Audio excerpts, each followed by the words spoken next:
Here we are again, talking about what characters should make it into Total War Warhammer 3. If you haven't seen my first video, I would recommend you watch it as it goes into the rules and intentions of what I'm doing. For this video, I'm focusing on the Dwarves, the Greenskins, and the Chaos Dwarfs, so let's get into it.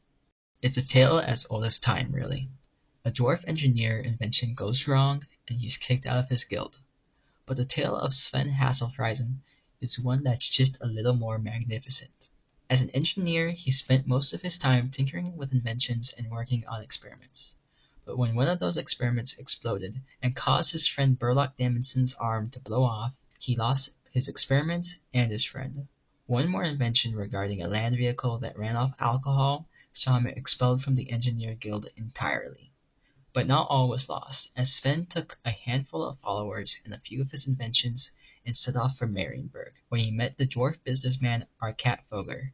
Arkat provided a workshop and Sven provided inventions, but that wasn't adventurous enough for Sven.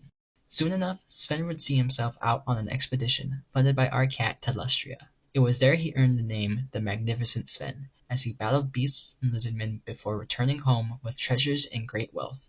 Lustria is where this tradition-breaking dwarf achieved his fame, and that is where I'm putting him in Immortal Empires, in the Mine of the Bearded Skulls. While his background is similar to another renegade dwarf engineer, it is still unique enough to warrant his addition. Plus he is a big name in the lore and a beloved character, with a whole adventure named after him. Something that the likes of men and elves don't quite understand is the sheer amount of tunnels underground. Especially near dwarven holds, tunnels extend for miles in any direction, some abandoned or lost, and some harboring foul creatures. This is something that the dwarf ironbreakers understand. Olwen Shieldbearer was an ironbreaker charged with defending one such tunnel against a horde of Skaven. Ironbreakers faced off against the rat menace valiantly, but they were ambushed and surrounded, and the Skaven were led by a massive rat ogre, who tore at the dwarves with its claws. As the rest of the ironbreakers managed to retreat, Olwen charged at the massive rat. The battle was vicious and deadly, but in the end, Olwen managed to crack the monster's skull under her heavy hammer. Olwen's Shieldbearer is a dwarf of determination, which she uses to inspire those around her. Any enemy that faces off against her defense will suffer massive losses before she breaks. Olwen would start in Sump Pit, where she will need to defend herself from hordes of Skaven and Greenskins. Olwen is a lesser-known character from a cancelled Warhammer PC game that I found. She is definitely unique, as she would be the one and only female dwarf character in Warhammer 3. The dwarves have many excellent choices for heroes, but I think there are two who stand out above the rest of them. Jungo Jorikson is a Norse dwarf who lives in Lustria, and was actually Sven's bodyguard during his adventures, but before that he helped with a series of raids against the lizardmen. He was the only survivor of that expedition, but he managed to escape with the gold and shared it with the families of those who died. He still maintained a large chunk of gold for himself, but he blew it all over the course of a year and a half drinking. Hugo also has very unique hair, which he dyes turquoise. Joseph Bugman is a legendary brewmaster within the Dwarven clans, with one of the most famous breweries in the world. That changed when his home was raided by Greenskins. He swore a quest of vengeance and has since been roaming the world, brewing ale and slaying orcs, goblins, and hobgoblins. He is another fan-favorite character who was adored by many. The dwarves are an ancient race, with many enemies. The Greenskins are one such enemy and are another exception to my original plan. You see, Greenskin culture is so divided, and I wanted to make sure that my picks would represent those cultures, while still including big names. So yet again, there will be 3 characters for the Greenskins. The Forest Goblins are known for their deadly alliance with the spiders of the Dark Woods. Perhaps no goblin better represents this fact than Snagla Grobspit.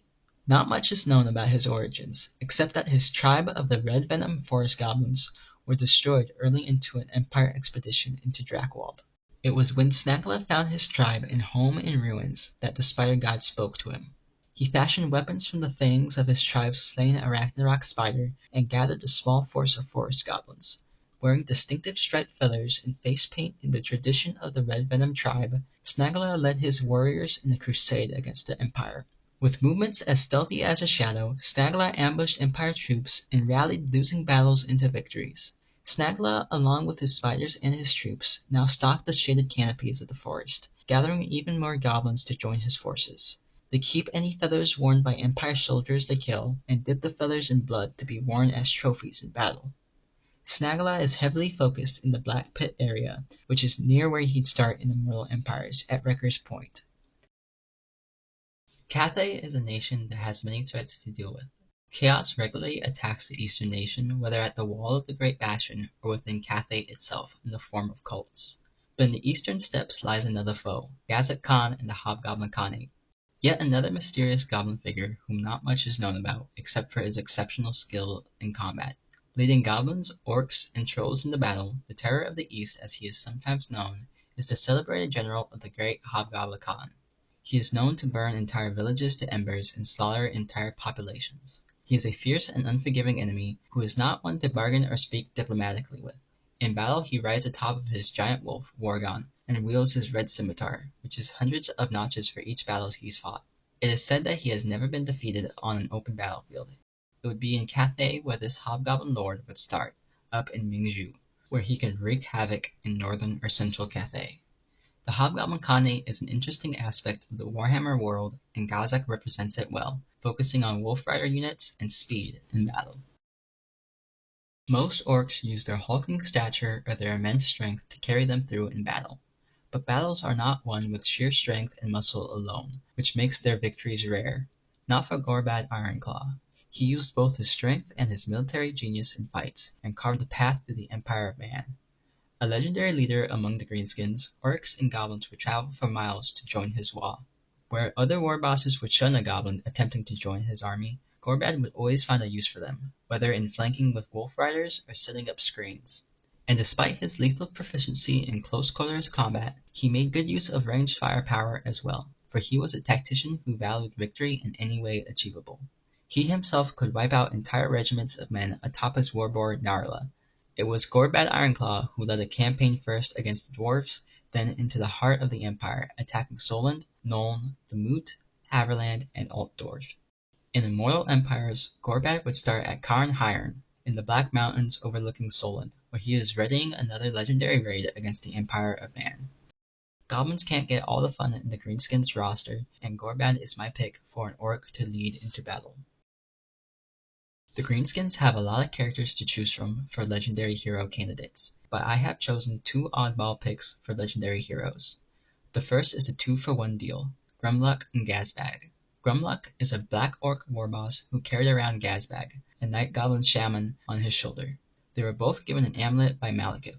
Grumluck's granted him increased strength, while Gazbag's increased his aptitude with magic. They kind of have a village to curseling thing going on, which is cool. It also gives you both an orc and a goblin hero in one, which is useful due to my next pick. Stomping Cob is a massive blue spider. It carries around a platform on its back which has many goblins with spears and bows. I thought the concept of a spider hero would be very unique, and while it might be better for something like this to be a regiment of renown, I thought it would be more interesting to have Stomping Cob as a legendary hero. The Chaos Dwarfs are a race with not many characters to them. With that said, I could only find one named character who was unique enough and fitting to lead an army. But never fear, for I still have two suggestions, the first being a Bull Centaur Lord. Bull Centaurs are a very unique creation by Games Workshop and one that fits the Chaos Dwarfs well. They desperately need more representation in the lore, and a named character would go a long way to making them feel like a larger part of Chaos Dwarf society. This Bull Centaur Lord would start in the Vale of Titans, where he can launch attacks against both the Ogre Kingdoms and Cathay. Chaos Dwarf culture is one that values toughness and courage. The weak do not survive, and the cowardly are shunned or killed. But out of all the Chaos Dwarf warriors, Rykard the Unbreakable is viewed as one of the toughest. He has emerged victorious from many battles against enemies of considerable strength, and led the Chaos Dwarf forces during the War for the Nemesis Crown. He also worked directly with Archaon, bargaining with the Everchosen over the cost of demonic hell cannons. His presence is enough to inspire his men in battle, for he is known among his kind for his toughness, his resolve, and his cunning. Any enemy that finds themselves facing up against his army will feel the full force of what the best of the Chaos Dwarfs can offer. Rykard would start at the Gates of Zar, at the heart of the Chaos Dwarf homeland. The Chaos Dwarfs suffer greatly from a lack of named characters.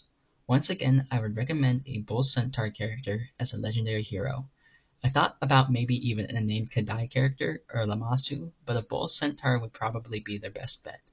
The other hero should be Tordek Hackheart, who wasn't actually born a Chaos Dwarf, but a regular dwarf who turned to Chaos. He was a part of the Dread Fleet under Count Noctilus, captaining the Black Kraken. Some would say that Tordek Hackheart could be a legendary lord instead, but it was explicitly said that he did not lead any Chaos Dwarfs into battle and piloted his submarine by himself, making it hard, though not impossible, to be a lord. As a hero though, he would function like an engineer, like he was in his past, and buff up many of the war machines and artillery pieces brought to battle by the Chaos Dwarfs. So there we have it, the Dwarves, the Greenskins, and the Chaos Dwarfs all complete. The Dwarfs now have representation in Lustria and even more help in the World's Edge Mountains. As for the Greenskins, they have a lot more representation of the different cultures. They should have a stronger presence in the Empire as well as in far-off Grand Cathay. Unfortunately, the eastern steppes in Total War are very small, and more Chaos Waste than Plains, so it didn't feel right to put Gazak Khan there. He'll have to start his assault within the Grand Bastion instead. And just to be clear, while these videos aren't prediction videos, I do believe Gorbad will be the Greenskin Lord in the upcoming DLC, and I do believe my choice for a starting location is a really good one. For the Chaos Dwarfs, you get a bit more spread with a start location nearer to Cathay. I truly think these characters would make for excellent additions to the game, but tell me what you think of them and their starting locations in the comments below. Thanks for watching.